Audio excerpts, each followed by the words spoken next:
In this section of the course, we're going to cover the panels in Flash 8. Of course, Flash gives us a few default panels on the right and at the bottom, but if you look under the Window menu, you'll find a whole pile of them. Some of these panels have functions that are beyond the scope of this course, such as the Strings panel. Other panels, like the Filters panel down at the bottom, we're going to cover later on in this course.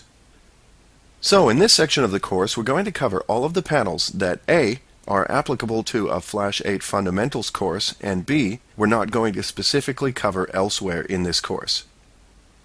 Okay, to start with, your panels may not look exactly the same as mine. If they don't, you can choose Window and Workspace Layout and Default. This will reset all of the panels to their default locations. And you can also manage your workspace by hitting Manage. You can lay your panels out how you like them and save the layout so that you can access it quickly later on. I mentioned earlier in this course that you can move the panels around, and that's what I'm going to do right now. Move your mouse cursor over the little assembly of dots at the left of a panel title bar, and it changes to a move icon. Grab the panel and drag it away. As you can see, I do this because it gives me more space to work with on the stage.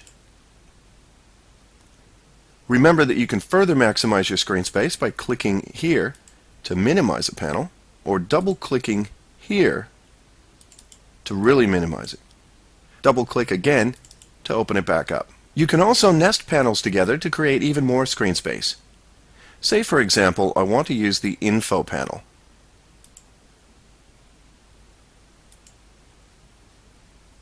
I'll just drag it out here.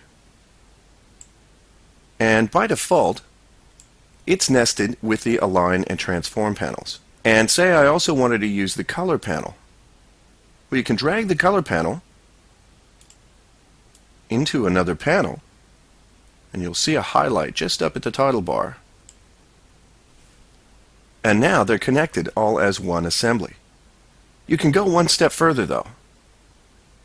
And this brings us to a set of options that are common to almost all of the Flash 8 panels.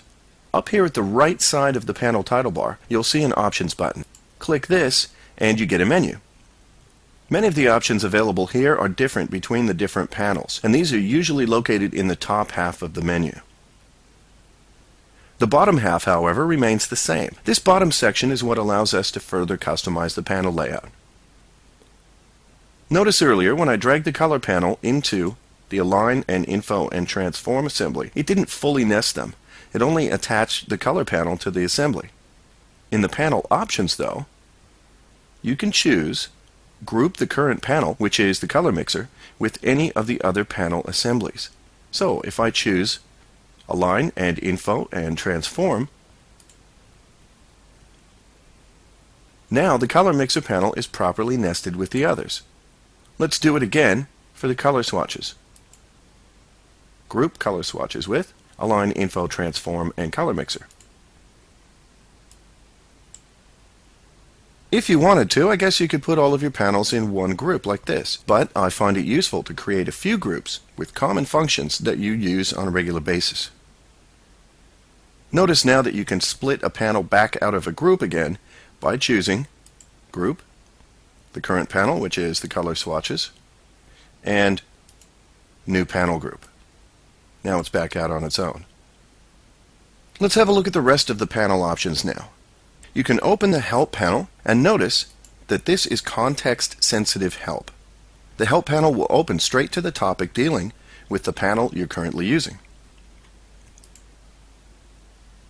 Next, you can close your current panel,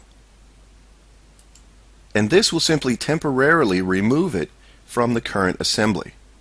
To open it again, go back to the Window menu, locate your panel, select it, and it returns to its nested set. You can also close a complete panel group by clicking here.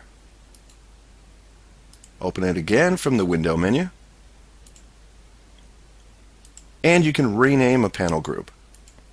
Select Rename, give it a name. Hit the Go button, and now our customized panel set has its own name. And finally, we have Maximize Panel Group. This works on some of the bigger panels, such as the library, so I'm going to open it now.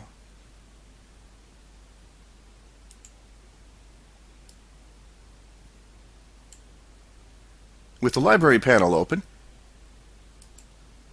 when we select Maximize Panel Group, our panel extends vertically to fill our screen.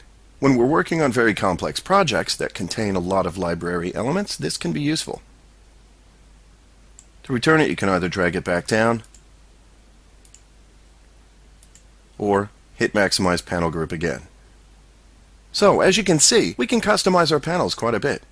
We've now covered the common features of the Flash 8 panels, and throughout the rest of this section, we'll go through the functions and options that are specific to each panel.